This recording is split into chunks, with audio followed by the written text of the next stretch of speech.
Guys, তোমাদের মধ্যেকার অনেকেই দেখলাম বারবার ফেসবুক, হোয়াটসঅ্যাপ আর ইনস্টাগ্রামের দ্বারা আমাদেরকে শুধু একটাই প্রশ্ন ছুড়ে দিচ্ছ যে কি গো 31st নাইটে তোমার কি প্ল্যান আছে শুনি।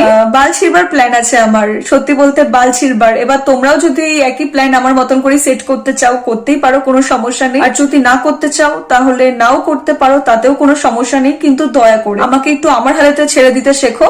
31st নাইটের plan মারাচ্ছে।